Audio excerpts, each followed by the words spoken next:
It should be really no surprise to us that after Jesus' cleansing or cursing of the temple, the questions about his authority for doing just that, should be raised by the religious leaders of the day. And they waste no time. Who gives you such authority, they want to know.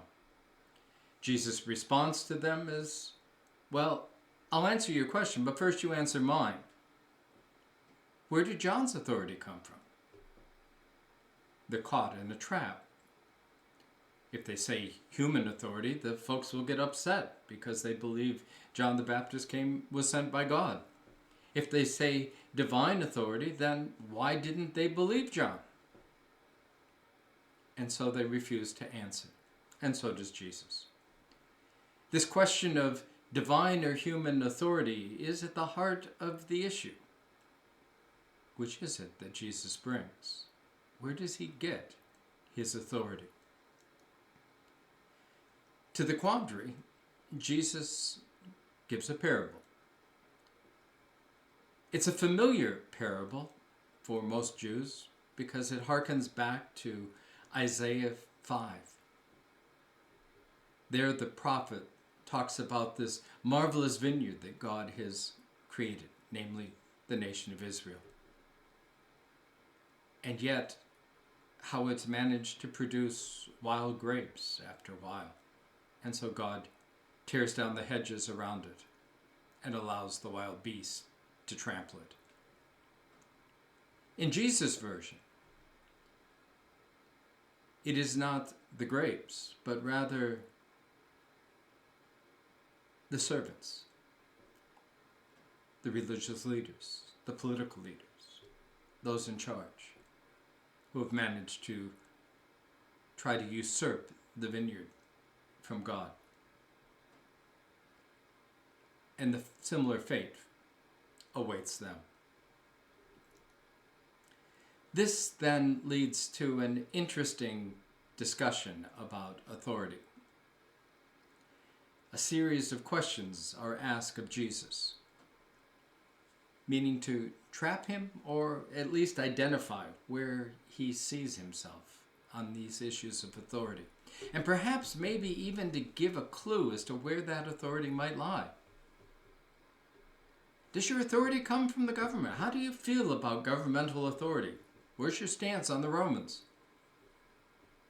Jesus' response is, give to Caesar what is Caesar's and give to God what is God's.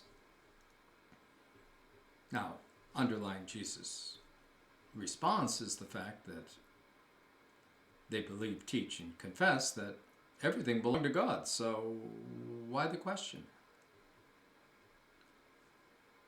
They move on then to ask about the resurrection.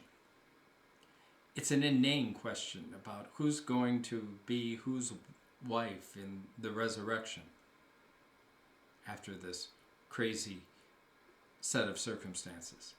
The question really isn't about resurrection, it's about which party you're going to favor. Sadducees or Pharisees, because they have differing views on the resurrection. Is your authority about religion? Well, let's see where you stand on Scripture. What's the greatest commandment, Jesus? On this one, Jesus is very orthodox. He draws back to the heart of the Torah, Deuteronomy. The Lord your God is one. Honor the Lord with all your heart, with all your soul, with all your being. And your neighbor as yourself. These are the two greatest commandments. One last shot. How about your relationship with the monarchy? What's your relationship with David? Anyway. Again, Jesus quotes Scripture, and they were all silent. At that point, Jesus denounces the scribes as hypocrites, parading around, making a show, but in the end, offering nothing. And then he points to what's going on at the treasury. As people come in and put their offering in the plate, Many come in and put large sums of money in the plate. And then this poor little old widow comes in and puts in a single coin. And Jesus says, did you see what she just did? She's given more than any of the others, because she has given all that she has. You want to talk authority? It's about sacrifice. It's about giving all that you have. Authority is a pressing question these days. My philosophy professor, Nolan Richardson, told us that it would be 45 years ago. He said, you guys are going to have to deal with a subject that we haven't had to deal with before.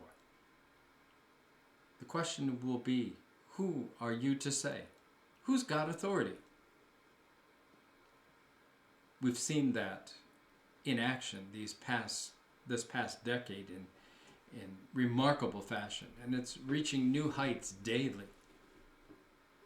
Who has authority? When Trump was in office, there were those who wanted to give him more authority, and there were those who wanted to take away his authority. Biden gets into office, flip the opposition and the supporters, but the same issue. How much authority does the president have? Can we limit the authority of Congress? Can we give them more? How about the courts? How about local governments, school boards? Where do you stand on medical authority? And where's scriptural authority these days? It all boils down to that poor little old widow. You want to talk authority? Be willing to give your all of it. It's about sacrifice. If you don't want to sacrifice, then you really have no authority. But more on that next time.